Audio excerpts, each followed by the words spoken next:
When I came back home, we would sit next to the fence. The wind is blowing in the township. The dust is there. And we huddled along the sort of this yard. And I then have to reenact the entire movie for those who didn't go, that didn't have the ticket. Oh, John. And how I would embellish and salt and pepper the story. If you had Roy Rogers with the Indians, then we call them the Red Indians. No, my Red Indians won the fight.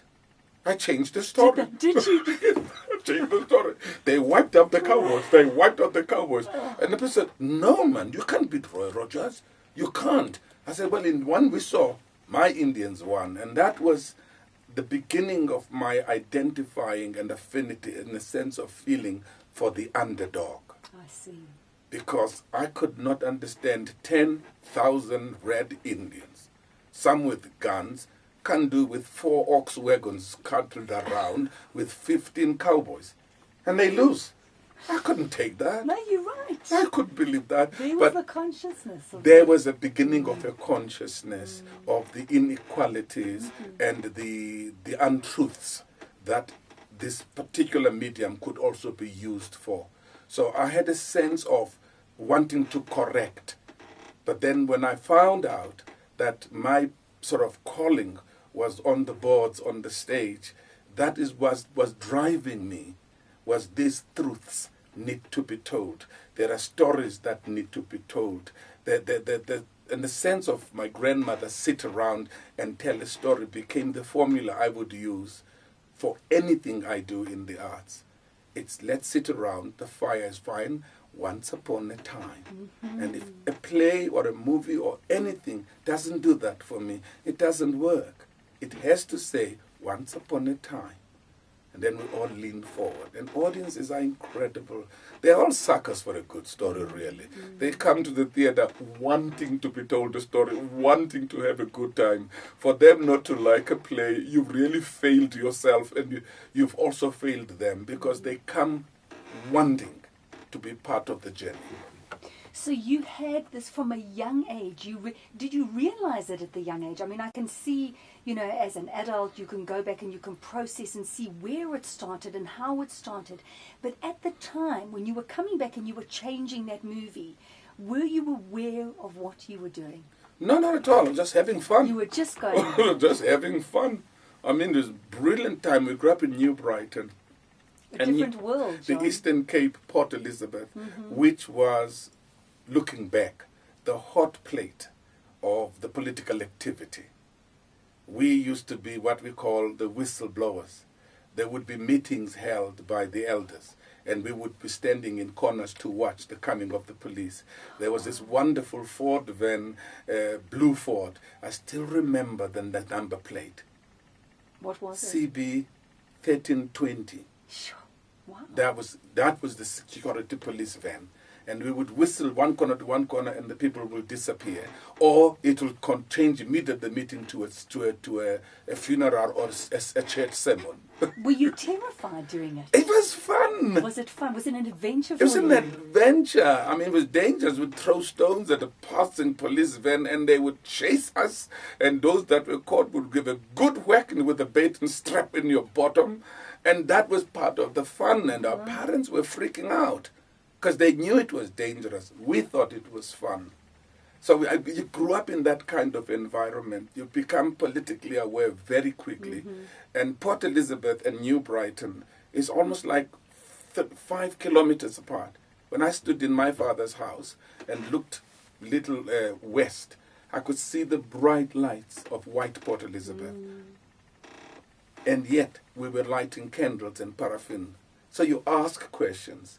And I had a father who explained. Did he? Yes, my father never dealt with legal or illegal. He only asked, is it right or wrong? Whenever I said, I was angry, this happened, he would say, is it right or wrong? How wise. I don't care about, is it legal, is it popular, is it illegal, is it uprising?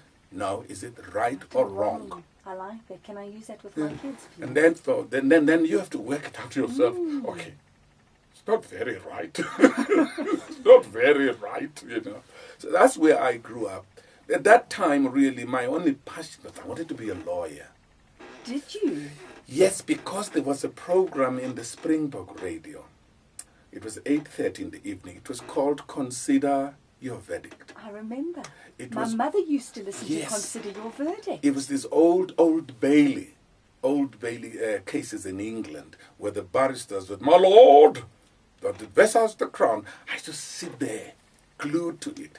And when you get the case presented by the prosecution, the case presented by the defense, and then this voice would say, "Consider your verdict. Did you find the accused guilty or not guilty?" I always got it wrong. Oh, John. I always got it wrong. My father got it right every time. I suppose he was listening to the evidence being presented and putting a legal mind into understanding it. Me, I was the passion of I like and I don't like. I like, I don't like. You know, that was for me, that was it. And I got it all wrong. So when I then finished my matric and I wanted to go to Fort University, I'd already been accepted to study BA law. Really? Yes, and then my eldest brother was arrested.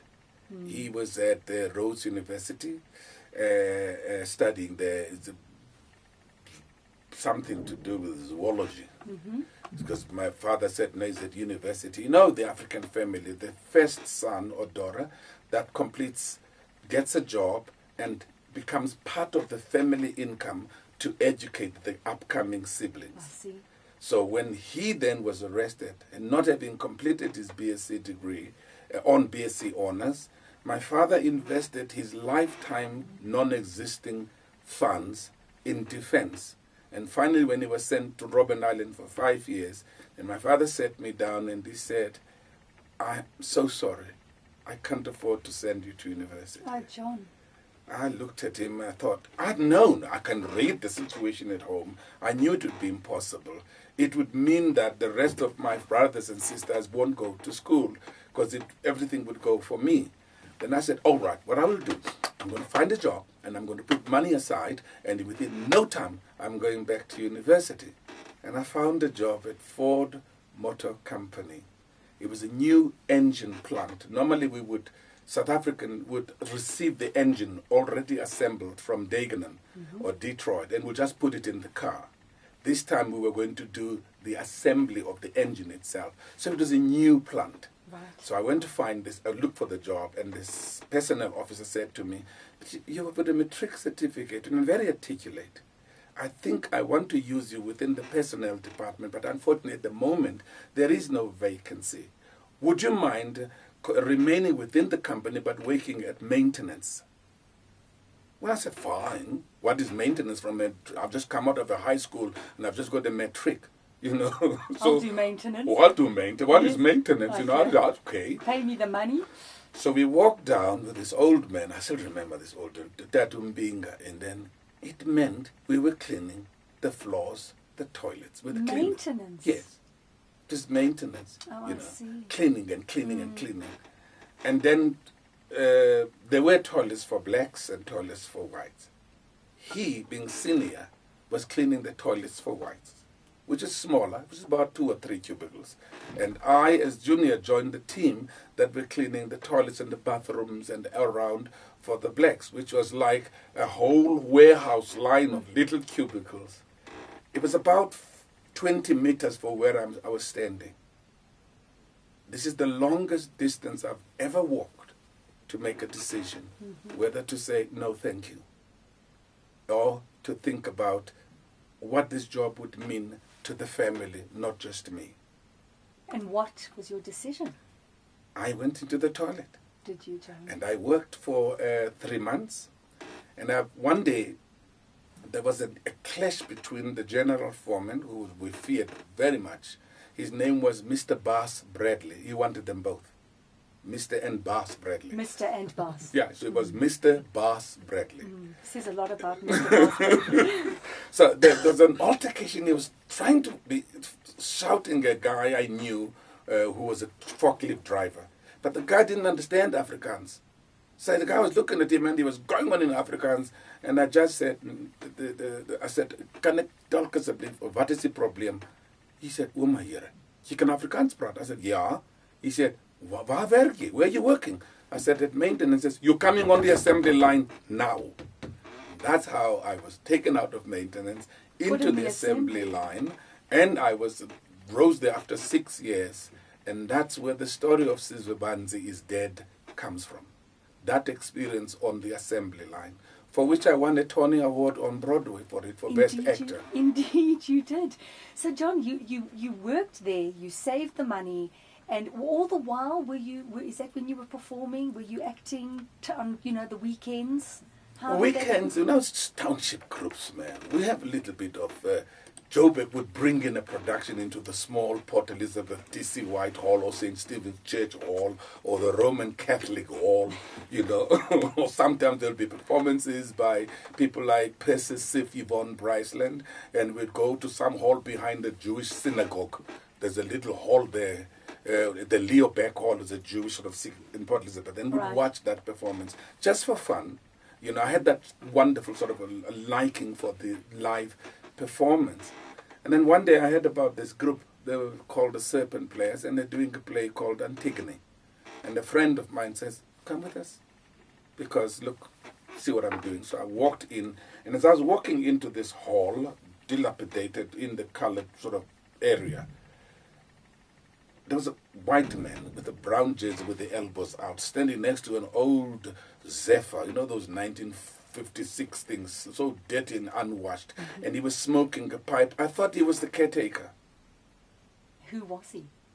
When we sat down, this man with the pipe came back and said, hello, hi, my name is Athol. Athol Fugard? Yes. No. I said, John. The meeting of two brilliant minds. It was the first time a white man didn't say, my name is Mr. So-and-so or Boss so-and-so.